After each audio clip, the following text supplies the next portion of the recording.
Após 38 dias internado, morre aos 75 anos o presidente eleito Tancredo Neves.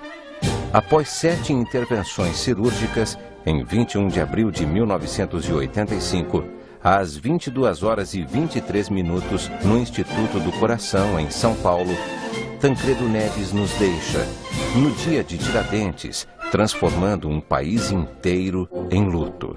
Nas lágrimas de José Sarney, a nação silencia, escuta o adeus e vibra como forma de homenagem ao qual seria o novo líder do nosso povo.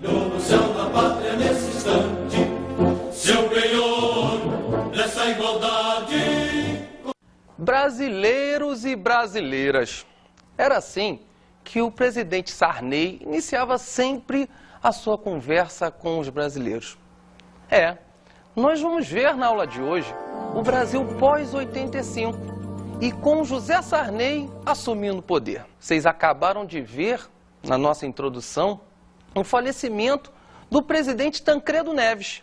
Tancredo Neves, eleito por uma eleição indireta. Vamos lembrar como é que foi isso? O Brasil, na década de 80, ele passou por um processo de redemocratização. O que vem a ser redemocratização? Temos que imaginar a redemocratização como um momento em que a ditadura militar no Brasil se extingue. Entre 64 e 85, o Brasil teve governos de generais militares. Na década de 80, com o desgaste do governo autoritário, há uma necessidade de redemocratizar. Mas como foi feita essa redemocratização? Você se lembra? Os militares, temendo que a esquerda chegasse ao poder, desenvolveram ao longo da década de 70 e o início da década de 80 um processo de abertura lenta, gradual e segura. Essa abertura passou por um processo de pluripartidarismo, a criação de novos partidos, dando fim à antiga Arena e ao MDB, surgindo assim o PDS, o PMDB, o PT, o PDT. Nesse processo também, as eleições diretas deveriam vir aos poucos. Em 82, para governador. Em 84, para prefeito. E aí, os movimentos populares começaram logo a imaginar que seria possível também eleições diretas para presidente. Assim surgiu a campanha das diretas já. O povo foi às ruas e foi apresentada uma emenda pelo deputado Dante de Oliveira para aprovar eleições diretas já para o novo presidente em 1985. Infelizmente, não foi aprovada a medida, então nós tivemos que ir para as eleições indiretas. Como é que funcionam as eleições indiretas? É bastante simples. Indireta porque o povo elege o deputado ou o senador que lá no Congresso Nacional, formado pelo Senado e pela Câmara dos Deputados Federais, fará a escolha, ou fez a escolha do presidente. Assim, nós tivemos as eleições indiretas de 1984. Quais eram as duas chapas disputando? De um lado, nós tivemos a Aliança Liberal, formada por Tancredo Neves, do estado de Minas Gerais, e José Sarney, representando o Nordeste, o Maranhão. Do outro lado, representando a antiga Arena, agora como PDS, vinha Paulo Maluf. Temos que perceber que a chapa Tancredo-Sarney não era uma chapa muito progressista. A chamada Aliança Liberal, unindo os partidos PMDB e PFL, traziam representantes meio conservadores, digamos assim, atendendo bastante bem aquele anseio de que a abertura fosse lenta, gradual e segura. Temia-se ainda, num contexto de reta final da Guerra Fria, que as esquerdas chegassem ao poder. Nós temos então, na Câmara, lá no Congresso Nacional, as eleições indiretas que resultaram no seguinte: 480 votos para a chapa Tancredo-Sarney, 180 votos para Paulo Maluf. O novo presidente seria Tancredo Neves, mas o presidente, quando era para assumir, caiu adoentado e veio a falecer, conforme nós vimos em nossa introdução. No dia 21 de abril, na mesma data de Tiradentes, morreu Tancredo Neves. Tancredo, aquele que viria para redemocratizar o Brasil. É aí que começa o momento do brasileiros e brasileiras, o José Sarney no poder. Então, o governo José Sarney, 1985-1990. José Sarney ganhou a presidência. Ele era o candidato a vice. E normalmente no Brasil, o candidato a vice, ele é colocado meio de lado. Cabe ao presidente conduzir o futuro da nação. Mas agora, José Sarney era o presidente do Brasil. E com uma tarefa muito difícil. O Brasil vivia uma séria crise econômica. A década de 80 chegou a ser chamada de a década perdida. Talvez os mais jovens não saibam o que é viver uma hiperinflação. Acredite que o Brasil já chegou a ter 80% de inflação ao mês. Hoje em dia, nós temos em torno de 10% no máximo ao ano. Como seria viver com uma inflação de 80% ao mês? Talvez alguns não tenham nem noção. Eu lembro bem dessa época. Era imaginar você comprar uma roupa que custasse R$30 e que, se você deixasse para comprar dali a um mês, esse valor já seria 40 ou 50, talvez até R$60, o dobro. Zé Sarney assumiu tendo essa situação para enfrentar. Ele tinha que equilibrar a situação econômica. E aí que surgiu o Plano Cruzado. O que foi o Plano Cruzado? O presidente José Sarney convocou um empresário, Dilson Funaro, como ministro da Fazenda para fazer a reforma monetária. E quais os pontos dessa reforma monetária? Vamos vê-los. A reforma monetária cortou 3 zeros do cruzeiro e criou uma nova moeda, o cruzado. Por isso, Plano Cruzado. Além disso, congelou preços e salários. É o famoso congelamento de preços e salários. Vamos prestar atenção que essa vai ser uma característica básica da maioria dos planos econômicos que surgiram nessa época. A ideia era bem simples. Quando você congela preço e salário, você paralisa a inflação. E a inflação era um dos maiores vilões da nossa crise econômica. Os outros pontos foram criação do gatilho salarial. O que é o gatilho salarial? É simples. Sempre que a inflação, que ficou sob controle, atingisse 20%, os salários seriam automaticamente reajustados. Além disso, instituiu o seguro-desemprego, uma preocupação social do governo, visto que a crise econômica atingia uma massa de desempregados muito grande. Surgiram os fiscais do Sarney. O que vem ser isso, fiscal do Sarney? É porque o congelamento de preços, ele começou a ser burlado por alguns empresários, por alguns supermercados, e as donas de casas e trabalhadores foram às ruas, surgiram até botões identificando como fiscais do Sarney. A nossa produção foi às ruas procurar as donas de casa que naquela época eram fiscais do Sarney. Vamos ver se eles encontraram? Você foi fiscal do Sarney na época do Sarney?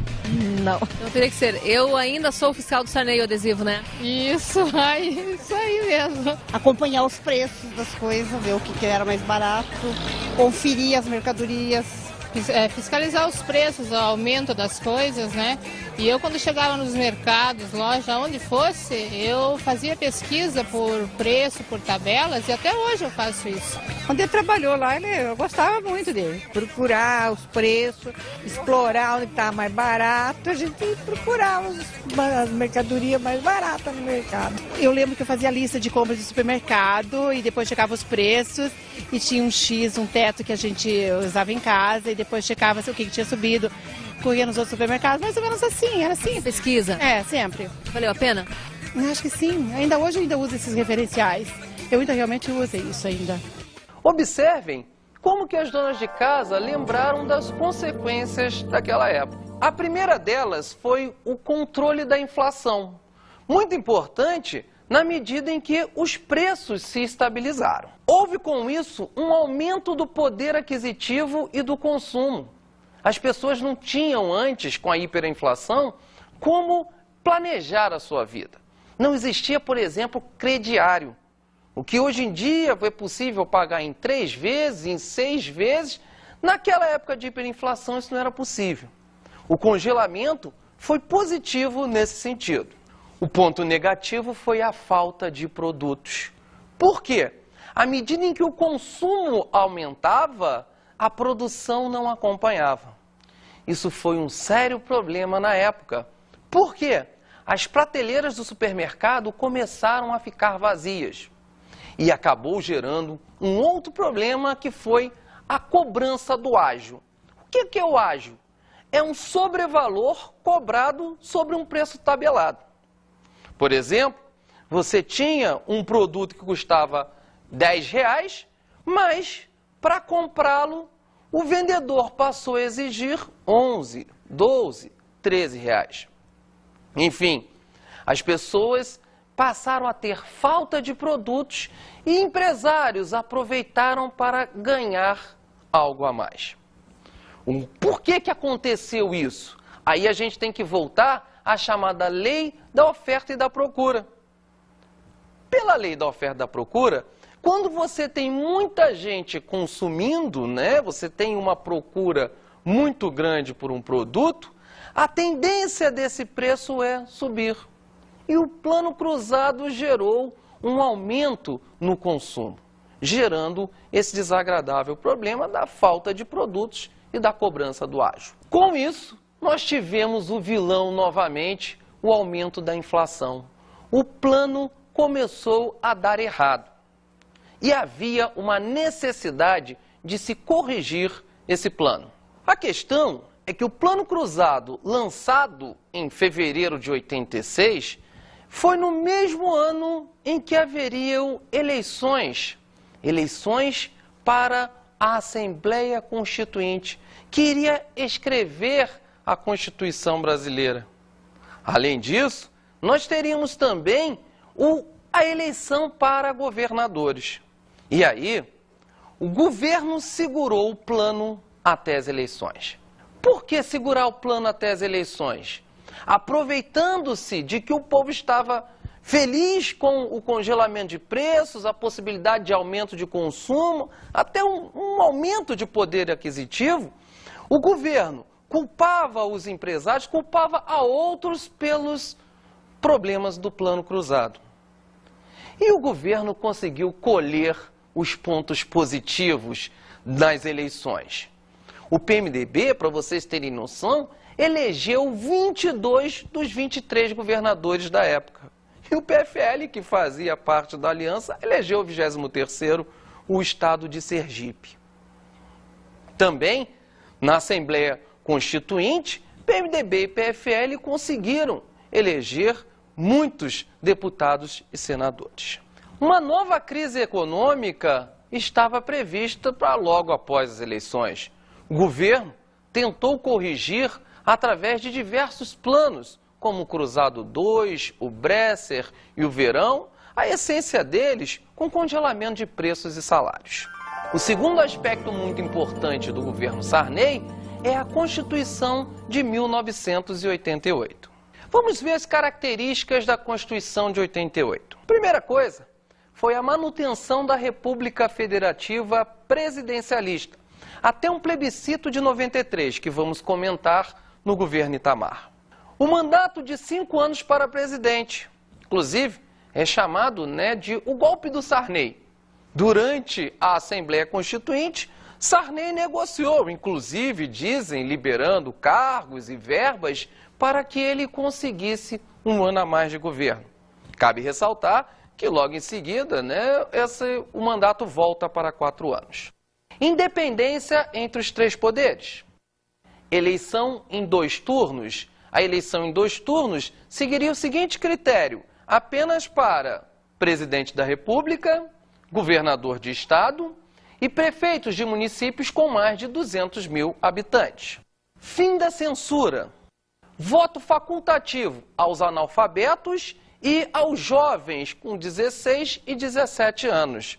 É importante observar que essa Constituição ela deu a maior abrangência possível ao voto. O sufrágio universal no Brasil agora era estendido a todos os cidadãos realmente, porque nesse momento adolescentes e analfabetos ganharam o direito de voto. Inclusive, essa Constituição acabou ganhando o apelido de a Constituição Cidadã, por ter dado uma série de privilégios, digamos assim, aos setores trabalhadores. Vamos observar alguns? Direitos dos trabalhadores. Jornada semanal de 44 horas, estipulou seguro-desemprego, ampliou a licença maternidade para 120 dias, criou a licença paternidade de 5 dias, o pai agora tem o direito de acompanhar o nascimento dos seus filhos, deu direito de greve aos funcionários públicos, lembrando, né, que serviços essenciais não é possível, e criou uma multa de 40% sobre o fundo de garantia nas demissões sem justa causa. O objetivo era tentar dificultar que as demissões fossem feitas para haver um controle sobre o desemprego. Isso nos leva às eleições de 1989. José Sarney não se meteu muito nessas eleições. E é nesse momento que aparece um novo personagem na nossa política, Fernando Collor de Mello.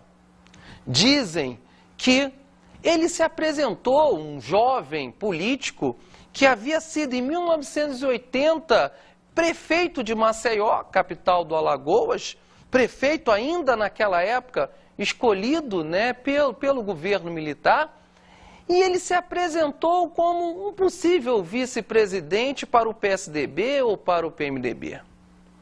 Pessoas contam que chegaram a rir. Como é que pode um jovem político almejar ser vice-presidente de 2 partidos tão fortes naquela época? Pois saibam que esse jovem resolveu ser candidato a presidente por um partido novo, o PRN. Por esse partido desconhecido, surgia esse candidato desconhecido que acabou chegando ao segundo turno das eleições e disputando com Lula. Quem era o Lula? Lula tinha sido um sindicalista com destaque na área dos metalúrgicos da região do ABC paulista, que no final da década de 70 lutava por melhorias nas condições de trabalho, por aumentos salariais. Lula e Collor, então, foram para as eleições. E é nesse momento que nós temos, na campanha política, a entrada com violência do marketing político. Fernando Collor de Mello construiu uma aparência que agradou muito ao pensamento das elites naquela época e agradou também ao povo. Fernando Collor de Mello criou uma figura que nadava, corria, voava, enfim, ele não parava de agir em tempo todo dizendo que iria caçar os marajás e proteger os descamisados. Eu não sei se você está percebendo, mas existe um super-herói que age exatamente assim, protegendo os oprimidos contra os opressores e também agindo, né, de formas radicais, digamos assim. Ele corre, voa, nada. Quem é esse personagem? Você lembrou? Ele usa uma capa, ele voa, né? Nós estamos falando do... É isso mesmo, o super-homem. O Fernando Collor parecia o super-homem. E para combater hiperinflação, para combater crise econômica, para salvar esse país, só o super-homem. E era a imagem, né, de um sindicalista vindo do Nordeste, do povo, contra um almofadinha de paletó e gravata, vindo das elites nordestinas, que rapidamente conseguiu atrair para a sua campanha poupudas doações dos empresários que um marketing muito grande elegeu Fernando Collor de Mello. O governo Collor, 1990-1992. Curiosamente, na campanha, Collor dizia que o Lula era uma ameaça e que ele podia, inclusive, confiscar o dinheiro das pessoas. Collor aproveitava-se naquele momento de que as pessoas ainda tinham muito medo do socialismo e naquele momento se vivia a crise do socialismo. Na prática, o que aconteceu foi o contrário. Fernando Collor, quando eleito, lançou logo em seguida à sua posse o Plano Collor, capitaneado pela ministra da Fazenda, Zélia Cardoso de Mello. Vamos ver as medidas do Plano Collor? Extinção do Cruzado Novo e a volta do Cruzeiro. O Cruzeiro retornava como moeda brasileira. Bloqueio do dinheiro depositado por 18 meses. É isso mesmo. O Collor deu um tiro de canhão na inflação, tirando o dinheiro da economia. É importante ressaltar que esse dinheiro foi devolvido, se pagou até uns certos juros. Mas à medida em que você tira o dinheiro da economia, você não tem consumo. E sem consumo, não tem a inflação. É considerado, um tiro de canhão na inflação. O congelamento de preços e salários, velho truque índio usado desde lá do Plano Cruzado. E o fim de subsídios e incentivos fiscais. O governo, sem capital estrangeiro, não podia mais apoiar como apoiava, por exemplo, havia um subsídio sobre o trigo que tornava o pão um pouco mais barato, não dava mais para ter essas condições. Lançamento do Programa Nacional de Desestatização. Vamos ver isso lá nos objetivos, que já faz parte da chegada do neoliberalismo.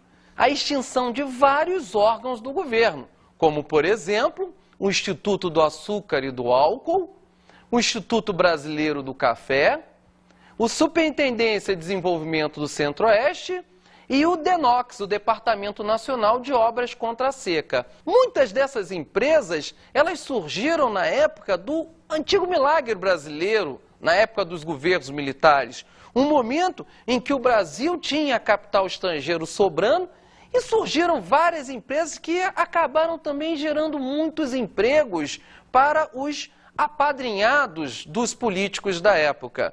O governo Collor, sem recursos, começou a implantar medidas de redução dessas empresas, extinguindo diversas delas. Venda de imóveis, veículos e aviões do governo. O presidente demonstrava assim que ele também estava querendo economizar, reduzindo um pouco o chamado déficit público, onde o governo gastava mais do que arrecadava. Quais eram os objetivos do Plano Collor? Vamos ver cada um deles? Primeiro, enxugar a máquina administrativa do governo. O que é isso, Reduzir as despesas. Segundo, acabar com a inflação. Já comentamos, Tirando o dinheiro do mercado.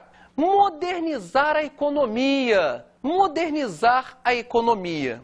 O presidente Collor abriu o nosso país também para as importações. Na época, ele dizia que os nossos automóveis eram umas carroças e é o momento da entrada dos automóveis importados no Brasil. Finalmente, a chegada do neoliberalismo. O que vem a ser neoliberalismo?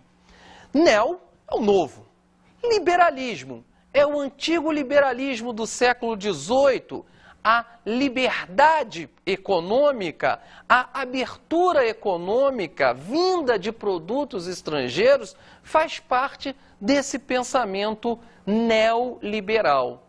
E o neo, o novo? O novo representa aquele momento em que você dá a liberdade econômica, mas esse governo está sem recursos. Daí nós vimos a necessidade de desestatizar. Mas também tivemos, nesse momento, as privatizações. Tivemos também, nesse momento, a redução dos investimentos sociais. É isso mesmo. A cidadania que a Constituição de 88 pregava, ampliando as condições de bem-estar para todos os cidadãos, não era possível agora à medida em que, sem recursos, O governo reduz investimentos em saúde, em educação, em habitação, a nossa previdência social começa a ter problemas e o governo não tem recursos para isso. Meus amigos, com Fernando Collor inicia-se o neoliberalismo no Brasil. Outro ponto de destaque do governo Collor foi o impeachment. O que é impeachment? É o impedimento do presidente quando alguma coisa não funciona bem. E o que não funcionou bem? Foi a corrupção do governo Collor. A corrupção é marcada por um personagem, o PC Farias, tesoureiro da campanha do presidente Collor. Paulinho Gasolina, como ele era conhecido lá nas Alagoas, permitiu que o governo, para que qualquer obra andasse, para que qualquer coisa fosse feita, tinha que ter uma comissão. Curiosamente, PC Farias fugiu do Brasil, foi preso no exterior e, depois de solto, acabou morto numa estranha situação aonde, a amante dele o teria matado e teria se matado, enfim. No final da história, os dois apareceram mortos. Com isso, o presidente Collor ficou numa situação muito complicada diante das denúncias que foram feitas pelo próprio irmão dele, Pedro Collor. A confusão se instaurou no Brasil e o povo foi às ruas, foram os caras pintadas pedir o impedimento ou o impeachment do presidente Fernando Collor de Mello. A campanha foi um sucesso. A mídia apoiou, as próprias elites ficaram preocupadas com o susto da corrupção no Brasil e Fernando Collor de Mello caiu, tendo assumido em seu lugar Itamar Franco. Itamar assume no final de 92 e conduz até 94 o governo no Brasil. Mais uma vez, um vice-presidente assume o poder. Quem era Itamar Franco? Um político mineiro, que resolveu aceitar ser vice de Collor e agora tinha a missão de ser presidente da República. O que chama atenção no governo Itamar Franco? Ele foi responsável pelo plebiscito de 1993. Plebiscito é uma consulta popular, onde os cidadãos foram às urnas para escolher duas coisas importantes: se o Brasil permaneceria republicano ou se tornaria uma monarquia, e se o Brasil se manteria presidencialista ou adotaria o parlamentarismo. A escolha caiu sobre a manutenção de uma república presidencialista. Importante também no governo Itamar que ele implementou o Plano Real, chamando para isso um sociólogo, Fernando Henrique Cardoso, como ministro da Fazenda. Vamos ver as principais características do Plano Real? Primeiro, a paridade real-dólar. R$1 ficou o equivalente a $1. Com isso, o presidente, também ao instalar a abertura dos mercados, permitiu a entrada de muitos produtos importados. A ideia seria que os produtos importados garantissem que os preços no Brasil não crescessem tanto, que os empresários brasileiros tivessem que se modernizar para poder dar conta dessa concorrência estrangeira. O controle da inflação vai se dar na medida em que nós vamos ter aumento de juros e redução do consumo. É esse mesmo. O modelo do Plano Real, ele visa conter a inflação através do controle do consumo. E aí, nós vamos ter as características que nos levarão ao governo Fernando Henrique. Nas eleições de 1994, representando o governo, veio Fernando Henrique Cardoso. Curiosamente, Itamar e Fernando Henrique, depois disso, brigaram. E, em segundo lugar, mais uma vez, o candidato dos trabalhadores, Lula. O governo FHC teve 2 mandatos, de 1995 a 2002. E para nos falar do governo FHC, que ainda é contemporâneo, convidamos um especialista, Professor Jefferson. Obrigado, professor Rogério. Bem, vamos falar um pouco sobre esse governo Fernando Henrique. Embora breve, nós já podemos tirar algumas conclusões a respeito. Inicialmente, é importante destacar essa questão da recessão, essa elevação das taxas de juros que controla o consumo e aí a inflação aparentemente está controlada. Mas isso tem um efeito colateral muito grave, que é a praticamente paralisia do setor industrial, do avanço do setor industrial nacional. Bem, uma consequência direta dessa paralisia é uma elevação dos índices de desemprego, que acaba agravando a crise social. A crise social também é uma característica do governo Fernando Henrique Cardoso, explicada, além do desemprego, pela redução dos investimentos do Estado nas áreas sociais, em educação, saúde e até mesmo em programas eficientes de reforma agrária. Importante destacar também que no governo Fernando Henrique Cardoso, além desse quadro recessivo e além da questão do desemprego e do desagravo social, pelo menos até 1994, 95 nós temos uma balança comercial bastante desfavorável, fruto do câmbio pareado, R$1 igual a $1. Situação que perdura até mais ou menos no ano de 1997. Um ponto importante também do governo Fernando Henrique Cardoso, e esse é um ponto positivo, é a atração de empresas, a diversificação do parque industrial, caracterizada principalmente pela vinda de multinacionais para o Brasil no período. Obrigado, Jefferson. E aí, diante da crise social, o governo Fernando Henrique, em 2002, teve muita dificuldade em eleger o seu candidato, José Serra. José Serra acabou disputando com Lula, que pela 4ª vez tentava se eleger e finalmente conseguiu. Assim, nós temos, em 2002, o governo Lula, que vai se estender até 2006. E o presidente Lula assumiu com sérias dificuldades, o desemprego, a crise econômica, a recessão. Mas, por outro lado, ele recebeu também uma estabilidade à medida em que a inflação estava sob controle. Esses são os desafios do governo Lula. Como fazer para que o Brasil volte a crescer? Como fazer para que as propostas oferecidas por ele, as propostas sociais, sejam implantadas, a reforma agrária, a melhoria nas condições de trabalho, os problemas da saúde, habitação, educação? Esses são os pontos que o presidente Lula está preocupado em resolver.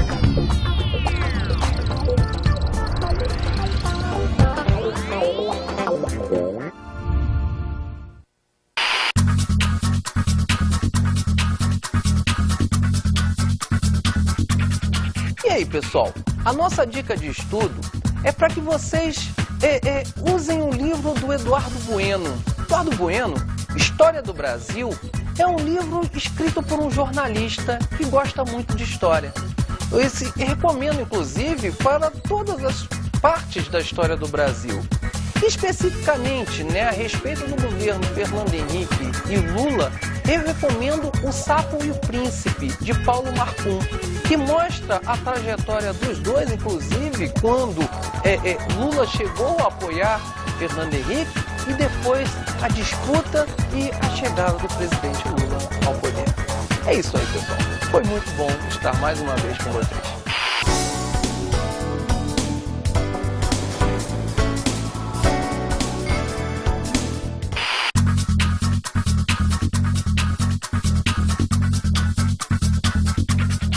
Na aula de hoje, estudamos o Brasil pós-85, a nova república. Vimos o governo Sarney.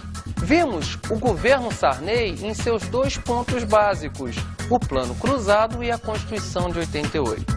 Temos que perceber que o Plano Cruzado é o plano de estabilização econômica, de controle da inflação, a velha fórmula de congelamento de preços e salários.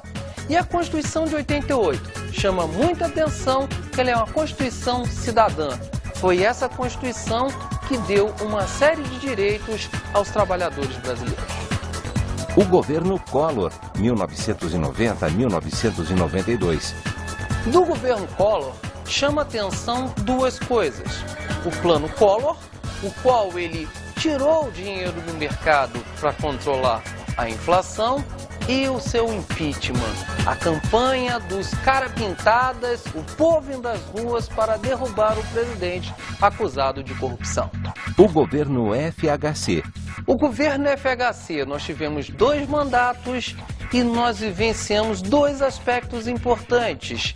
A estabilidade econômica via Plano Real, mas ao mesmo tempo a recessão provocada pela abertura econômica, pelo aumento dos juros e o controle do consumo. Bons estudos.